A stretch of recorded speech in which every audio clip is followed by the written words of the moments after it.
Hello दोस्तों, मैं आपका दोस्त आपका टीचर आदित्य सर। आज हम लोग BHU BCom एंट्रेंस 2016 का पार्ट 3 करेंगे। पार्ट 2 तक हम लोग का हो गया था पीछे। अब पार्ट 2 में हम लोग कितना क्वेश्चन कर चुके थे? क्वेश्चन नंबर 100 तक। आज हम लोग पार्ट 3 करेंगे और 2016 का लास्ट पार्ट होगा। इसमें हम लोग क्या करेंगे? क्वेश्चन नंबर 101 से लेके 150 तक। तो आइए स्टार्ट करते हैं। क्वेश्चन नंबर 101 पढ़िए, देखिए क्या लिखा है। लाइनक्स है एक database, graphics, operating system, animation software. तो लाइनक्स क्या है? ऑपरेटिंग सिस्टम है। Option number 3। क्वेश्चन नंबर 102 निम्न में से कौन कंप्यूटर हार्डवेयर का उदाहरण नहीं है? MS word, mouse, printer, monitor. तो माउस तो हार्डवेयर होता है, प्रिंटर भी होता है, मॉनिटर भी होता है। हमसे पूछा है कि कौन नहीं होता है, तो ऑप्शन नंबर 1 हो जाएगा, MS word. Question number 103 internet में परस्पर लाइव बातचीत करने के लिए किसका प्रयोग किया जाता है? ये तो आप लोग को पता ही है, क्योंकि आप लोग हमेशा लाइव बातचीत करते हैं। उसको हम लोग क्या कहते हैं? चैटिंग करना था, chat. Option number 2। Next question number 104 Bluetooth निम्न में से किसका एक उदाहरण है? Personal area network, local area network, virtual private network, wide area network. तो क्या हो जाएगा? Option number 1 personal area network. आप सभी लोग तो ब्लूटूथ के बारे में जानते ही होंगे, फिर भी हम थोड़ा सा बता देते हैं कि ब्लूटूथ एक ऐसी वायरलेस टेक्नोलॉजी है जिसका इस्तेमाल इलेक्ट्रॉनिक डिवाइसेस के बीच डेटा ट्रांसफ़र करने के लिए किया जाता है। ये एक प्रकार का वायरलेस टेक्नोलॉजी है जिसका इस्तेमाल कोई भी फाइल या डाटा ट्रांसफ़र करने के लिए किया जाता है। क्वेश्चन नंबर 105 क्वेश्चन नंबर 105 देखते हैं हम लोग। यहाँ पे लिखा है 105, पढ़ लीजिए। 105 क्या लिखा है? IPv6 एड्रेस का साइज होता है तो 128 बिट का होता है। ऑप्शन नंबर 3, 105 का option number 3। Question number 106 theory of exception was propounded by date. क्या लिखा है? अपवाद का सिद्धांत के प्रतिपादक थे हेनरी फेयोल, थियो हेमन, FW टेलर, हॉर्बिन्सन एवं मायर्स। तो कौन थे? FW टेलर थे। Option number 3। क्वेश्चन नंबर 107 उपलब्ध विभिन्न विकल्पों में से सर्वोत्तम विकल्प का चुनाव करना कहलाता है। क्या बोला गया कि मेरे पास ढेर सारे ऑप्शन है, उसमें से जो सबसे बेस्ट ऑप्शन होता है उसको सेलेक्ट करने को हम लोग क्या कहते हैं? तो उसको सेलेक्ट करने को हम लोग कहते हैं डिसीजन मेकिंग। ऑप्शन नंबर 3 अर्थात निर्णय लेना। क्वेश्चन नंबर 108 प्रबंधकीय कार्यों का सही क्रम कौन सा है? हमसे पूछा गया है कि सही क्रम कौन सा है। तो आपको पता है कि सबसे पहले हम लोग क्या करते हैं? प्लानिंग करते हैं, फिर ऑर्गेनाइजिंग करते हैं, स्टाफिंग करते हैं, डायरेक्टिंग करते हैं, मोटिवेटिंग करते हैं, कंट्रोलिंग करते हैं। तो ये जो सारा स्टेप है वो किस ऑप्शन में मैच करता है? फिर से बोलने मिलाइए ज़रा। पहले प्लानिंग करते हैं, organizing, staffing, directing, motivating and controlling. तो ये किस में मैच कर रहा है? ऑप्शन नंबर 3 में। तो ऑप्शन 3 टिक कर लीजिए। Question number 109 find the odd from the following. गति नायक, मरम्मत नायक, अनुशासनाधिकारी, निरीक्षक। ऑप्शन नंबर 3 हो जाएगा, अनुशासनाधिकारी। क्वेश्चन नंबर 110 क्वेश्चन नंबर 110 हम लोग देखेंगे। क्या लिखा है? POSDCORB शब्द दिया है Henry Fayol, FW Taylor, GR Terry, Urwick and Gulick. तो इसको जो दिया है उनका नाम है Urwick and Gulick. Option number 4। समझते हैं थोड़ा सा इसके बारे में हम लोग। एक चीफ एग्जीक्यूटिव ऑफिसर की कार्यात्मक जिम्मेदारियों का प्रतिनिधित्व करते हुए एक परिचय लूथर गुलिक और लिंडाल उर्विक ने प्रशासनिक प्रबंधन सिद्धांत पर अपने 1937 के पेपर में प्रस्तुत किया है। अर्थात POSDCORB इसका पूरा नाम भी हम लोग समझ लेते हैं। तो P फॉर क्या होता है? हमारा प्लानिंग होता है। नोट करना है, नोट कर लीजिए। P for planning, O for organizing, S for staffing, फिर D फॉर हमारा हो जाएगा डायरेक्टिंग, CO फॉर हो जाएगा coordinating, R for reporting and B for budgeting.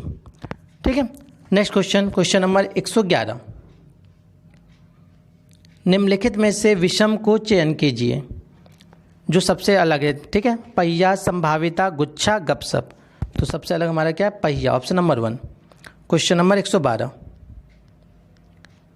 निम्नलिखित में से कौन सा सबसे अधिक लोकतांत्रिक संगठन का प्रारूप है? रेखा संगठन, रेखा तथा कर्मचारी संगठन, क्रियात्मक संगठन, समिति संगठन। ऑप्शन नंबर 4 समिति संगठन। क्वेश्चन नंबर 113, निम्नलिखित में से विषम को चयन कीजिए। खेल सिद्धांत, दौड़ सिद्धांत, पंक्ति सिद्धांत, निर्णय वृक्ष सिद्धांत। तो कौन सा विषम है? दौड़ सिद्धांत, ऑप्शन नंबर 2। क्वेश्चन नंबर 114, जब अधीनस्थ अनुशासित, अनुभवी एवं योग्य हो तो निम्नलिखित में से कौन सी नेतृत्व शैली अधिक उपयुक्त होंगी? निरंकुश, निर्बोधवादी, ऋणात्मक, कोई भी शैली। तो फ्री रन मेथड होगा, तो option number 2। Next question, question number 115, निम्नलिखित में से कौन सा नियोजन का तत्व नहीं है? उद्देश्य, नीति, सिद्धांत, रणनीति। ऑप्शन नंबर 3 सिद्धांत। क्वेश्चन नंबर 116, गैर प्रबंधक पदों का चयन हेतु निम्नलिखित में से कौन सा अधिक उपयोगी रहता है? प्रतिमानित साक्षात्कार, गहन साक्षात्कार, अनिर्देशित साक्षात्कार, प्रतिबल साक्षात्कार। तो गैर प्रबंधक पदों के चयन हेतु जो उपयोगी होता है उसका नाम है प्रतिमानित साक्षात्कार। क्वेश्चन नंबर 117,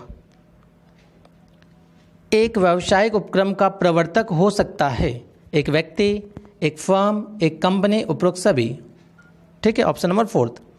क्वेश्चन नंबर 118, क्रय प्रबंधक द्वारा उत्पादन प्रबंधक से बात करना एक मामला है। ऑप्शन 1 ऊपरीगामी संप्रेषण, ऑप्शन 2 अधोगामी संप्रेषण, ऑप्शन 3 विकर्णीय संप्रेषण, ऑप्शन 4 समतल संप्रेषण। तो कौन सा है? ऑप्शन नंबर 4 समतल संप्रेषण। क्वेश्चन नंबर 119, निम्नलिखित में से किसके अंतर्गत आदेश की एकता का उल्लंघन होता है? रेखा संगठन, रेखा तथा कर्मचारी संगठन, क्रियात्मक संगठन, परियोजना संगठन। ऑप्शन नंबर 3 हो जाएगा क्रियात्मक संगठन। क्वेश्चन नंबर 120, वह विधि जिसके द्वारा रेलवे इंजन चालकों को प्रशिक्षण दिया जाता है उसे जाना जाता है। ऑप्शन 1 संवेदनशीलता प्रशिक्षण, ऑप्शन 2 द्वार प्रकोष्ठ प्रशिक्षण, ऑप्शन 3 भूमिका निर्वहन प्रशिक्षण, ऑप्शन 4 वर्चुअल प्रशिक्षण। तो ऑप्शन नंबर 2 इसका हो जाएगा द्वार प्रकोष्ठ प्रशिक्षण। क्वेश्चन नंबर 121, निम्नलिखित में से कौन सा व्यवसाय का आर्थिक उद्देश्य नहीं है? ध्यान समझिए क्या पूछा, आर्थिक उद्देश्य नहीं है। तो पहले ये हम लोग समझेंगे व्यवसाय के आर्थिक उद्देश्य में क्या क्या शामिल होता है। तो व्यवसाय के आर्थिक उद्देश्य में जो शामिल होता है वो होता है profit earning, second market share, third innovation, fourth increasing productivity. तो इसमें हमसे क्या पूछा गया, कौन नहीं है? तो देख लीजिए चारों में से कौन सा नहीं है। ऑप्शन नंबर 1 रोजगार का सृजन। ठीक है, क्वेश्चन नंबर 122, व्यापार में सम्मिलित है विक्रय करना, खरीदना, उत्पादन करना, खरीदना एवं बेचना। तो आप सभी को पता है कि व्यापार में क्या शामिल होता है, खरीदना एवं बेचना। क्वेश्चन नंबर 1 to 3, निम्नलिखित में से कौन सा एकल स्वामित्व का लक्षण नहीं है?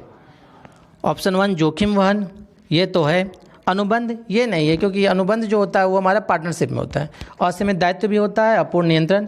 अर्थात जोखिम वहन और सीमित दायित्व, अपूर्ण नियंत्रण, ये तीनों के तीनों फीचर्स होते हैं किसका, एकल स्वामित्व का। ठीक है, क्वेश्चन नंबर 1 to 4, जन्म से सदस्यता संबंधित है एकल व्यापारी से, साझेदारी से, सहकारी उपक्रम से, संयुक्त हिंदू परिवार व्यवसाय से। तो जन्म से जो सदस्यता संबंधित है वो संयुक्त हिंदू परिवार व्यवसाय से है, ज्वाइंट हिंदू फैमिली बिजनेस। ठीक है, आइए हम लोग समझते हैं थोड़ा सा कि ज्वाइंट हिंदू फैमिली बिजनेस क्या होता है। संयुक्त हिंदू परिवार व्यवसाय भारत के लिए एक विशिष्ट संगठन है।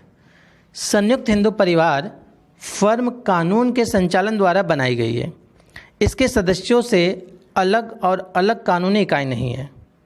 संयुक्त हिंदू परिवार का व्यवसाय भागीदारी कानून के बजाय हिंदू कानून के तहत नियंत्रित होता है। व्यवसाय संगठन के इस रूप में सदस्यता केवल जन्म से या किसी ऐसे पुरुष से शादी करके प्राप्त की जा सकती है जो पहले से ही संयुक्त हिंदू परिवार का सदस्य हो। Next question, question number 125।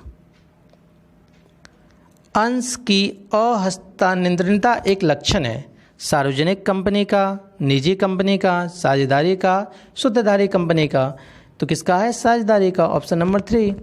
Question number 126। समता मताधिकार संबंधित है सहकारी संगठन से, सार्वजनिक निगम से, निजी कंपनी से, सरकारी कंपनी से। तो समान मताधिकार किससे संबंधित है? सहकारी संगठन से, cooperative organization, option number 1। Question number 127। निम्नलिखित में से कौन सा कंपनी का लक्षण नहीं है? पारस्परिक अभिकरण, सामान्य सार्वमुद्रा, कृत्रिम व्यक्ति, शाश्वत उत्तराधिकार। तो पहला ऑप्शन पारस्परिक अभिकरण, क्योंकि सामान्य सार्वमुद्रा तो होता है, कृत्रिम व्यक्ति भी होता है, शाश्वत उत्तराधिकार भी होता है। Question number 1 to 8। निम्नलिखित में से कौन सा व्यावसायिक वित्त का दीर्घकालीन स्रोत नहीं है? अंशों का निर्गमन, ऋण पत्रों का निर्गमन, व्यापारिक साख, वित्तीय संस्थाएं। तो व्यावसायिक वित्त का दीर्घकालीन स्रोत नहीं है पूछ रहा है, तो व्यापारिक साख। Next question, question number 129। निम्नलिखित में से कौन एक अनिगमित संगठन है? सामान्य साझेदारी, सीमित दायित्व साझेदारी, public limited company, private limited company. तो ऑप्शन नंबर 1 सामान्य साझेदारी। नेक्स्ट क्वेश्चन, क्वेश्चन नंबर 130 देखिए, सीमित दायित्व साझेदारी संसद के किस अधिनियम के तहत प्रस्तावित की गई? Limited partnership act 1907, second option limited liability partnership act 2000, third partnership act 2000 and fourth company act 2013। तो क्या ऑप्शन हो जाएगा? Option number 2 limited liability partnership act 2000। देखिए, लिमिटेड लायबिलिटी पार्टनरशिप को हम लोग शॉर्ट में LLP भी बुलाते हैं। LLP, L for limited, L for liability, P for partnership. तो LLP व्यापार संगठन का एक स्वरूप है जिसमें प्रत्येक भागीदार की देयता कानूनी रूप से सीमित होती है।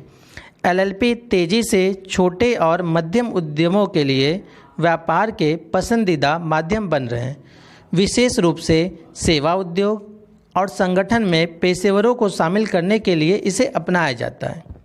नेक्स्ट क्वेश्चन हम लोग देखेंगे अब, क्वेश्चन नंबर 131। क्वेश्चन नंबर 131 देखिए, मताधिकार का प्रमुख लाभ है प्रशिक्षण एवं प्रबंधकीय सहायता, राष्ट्रीय मान्यता, निजी स्वामित्व, उपरोक्त सभी। तो क्या हो जाएगा? उपरोक्त सभी, ऑप्शन नंबर 4। Question number 132। प्रेरणा का अभाव एक सीमा है एकल व्यापारी की, साझेदारी की, कंपनी की, संयुक्त हिंदू परिवार व्यवसाय की। तो बताइए किसका है? कंपनी की, ऑप्शन नंबर 3।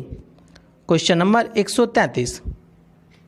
खुली सदस्यता एक गुण है सामान्य साझेदारी का, सहकारी संगठन का, निजी कंपनी का, सार्वजनिक कंपनी का। कौन सा ऑप्शन हो जाएगा? ऑप्शन नंबर 2 सहकारी संगठन का। Question number 134। देखिए 134 क्या लिखता है? निम्नलिखित में से कौन सा प्रधान निर्यात प्रपत्र नहीं है? Which of the following is not principal export document. तो पहले तो ये हम लोग समझेंगे कि प्रिंसिपल एक्सपोर्ट डॉक्यूमेंट क्या होता है, कितने होते हैं क्या, ठीक है। तो प्रधान निर्यात प्रपत्र जो होते हैं वो 8 होते हैं। देखिए यहाँ पूछा है ना, प्रधान निर्यात प्रपत्र नहीं है पूछ रहा है, तो पहले ये समझिए प्रधान निर्यात प्रपत्र कितने होते हैं? 8 होते हैं। 8 का नाम अगर आपको नोट करना है तो नोट कर लीजिए। पहला जो होता है वो द कॉमर्शियल इनवाइस, मतलब पहला कॉमर्शियल इनवाइस होता है। सेकंड जो होता है वो होता है packing list. Third bill of lading. Fourth certificate of inspection. 5 certificate of origin. 6 bill of exchange. 7 shipment advice and 8 insurance certificate. तो इन 8 में से देख लीजिए यहाँ पे कौन सा अलग दिख रहा है आपको। पहला है सर्टिफिकेट ऑफ ओरिजिन, ये तो होता ही है। सेकंड है बिल ऑफ लेडिंग, ये भी होता है। थर्ड है मेट्स रिसिव्ड, ये नहीं होता है, तो ऑप्शन नंबर 3 हो जाएगा इसका। Question number 135। CIF पद प्रयुक्त होता है। CIF आंतरिक व्यापार में, बाह्य व्यापार में, थोक व्यापार में, खुदरा अथवा फुटकर व्यापार में। तो पहले हम लोग समझेंगे कि CIF का पूरा नाम क्या होता है। CIF का पूरा नाम कॉस्ट, इंश्योरेंस एंड फ्रेट। एक खरीदार और विक्रेता के बीच माल के परिवहन में उपयोग किया जाने वाला इंटरनेशनल शिपिंग एग्रीमेंट है, इंटरनेशनल। तो जरा बताइए यहाँ पे चारों ऑप्शन में से कौन सा मैच कर रहा है? ऑप्शन नंबर 2 अर्थात बाह्य व्यापार के लिए। Next question, question number 136। साल 2016-17 का आम बजट 29 फरवरी 2016 को किसने पेश किया? अरुण जेटली, अमित शाह, नरेंद्र मोदी, नितिन गडकरी। तो किसने पेश किया था? अरुण जेटली जी ने। Next question, question number 137। NITI Aayog का अध्यक्ष कौन है? राष्ट्रपति, वित्त मंत्री, प्रधानमंत्री, रक्षा मंत्री। तो नीति आयोग का जो अध्यक्ष होता है उसको कौन होता है? प्रधानमंत्री होता है। और वर्तमान में कौन है? नरेंद्र मोदी जी। Question number 138। स्वच्छ भारत अभियान प्रधानमंत्री द्वारा कब शुरू किया गया? 26 जनवरी, 15 अगस्त, 10 सितंबर, 2 अक्टूबर। तो कब शुरू किया गया था समझते हैं। 2 अक्टूबर 2014 को राष्ट्रीय आंदोलन के रूप में देश भर में स्वच्छ भारत मिशन की शुरुआत की गई। इस अभियान का लक्ष्य 2 अक्टूबर 2019 तक एक स्वच्छ भारत को प्राप्त करना है। तो कौन सा ऑप्शन हो जाएगा? Option number 4।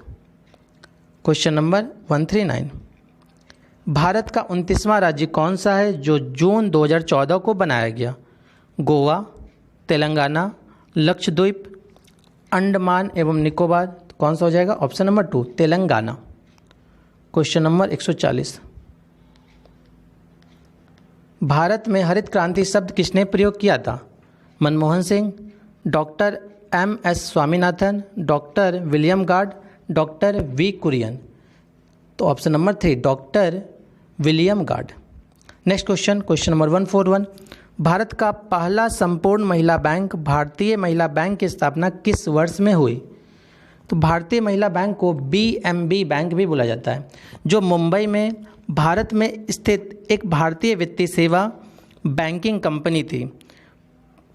पूर्व भारतीय प्रधानमंत्री मनमोहन सिंह ने 19 नवंबर 2013 को पूर्व भारतीय प्रधानमंत्री इंदिरा गांधी की 96वीं जयंती के अवसर पर इसका उद्घाटन किया। ठीक है, तो कौन सा ऑप्शन हो जाएगा बताइए? ऑप्शन नंबर 2 यहाँ पे हो जाएगा, 2013 में किए थे। ठीक है, क्वेश्चन नंबर 142। गुड्स और सर्विस टैक्स GST के आने से कौन सा टैक्स सरल हो जाएगा?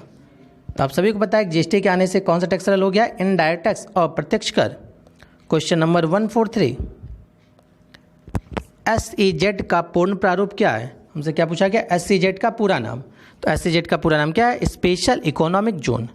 स्पेशल इकोनॉमिक जोन के बारे में समझते हैं थोड़ा सा, क्या होता है इसका। ऑप्शन नंबर 1 हो जाएगा।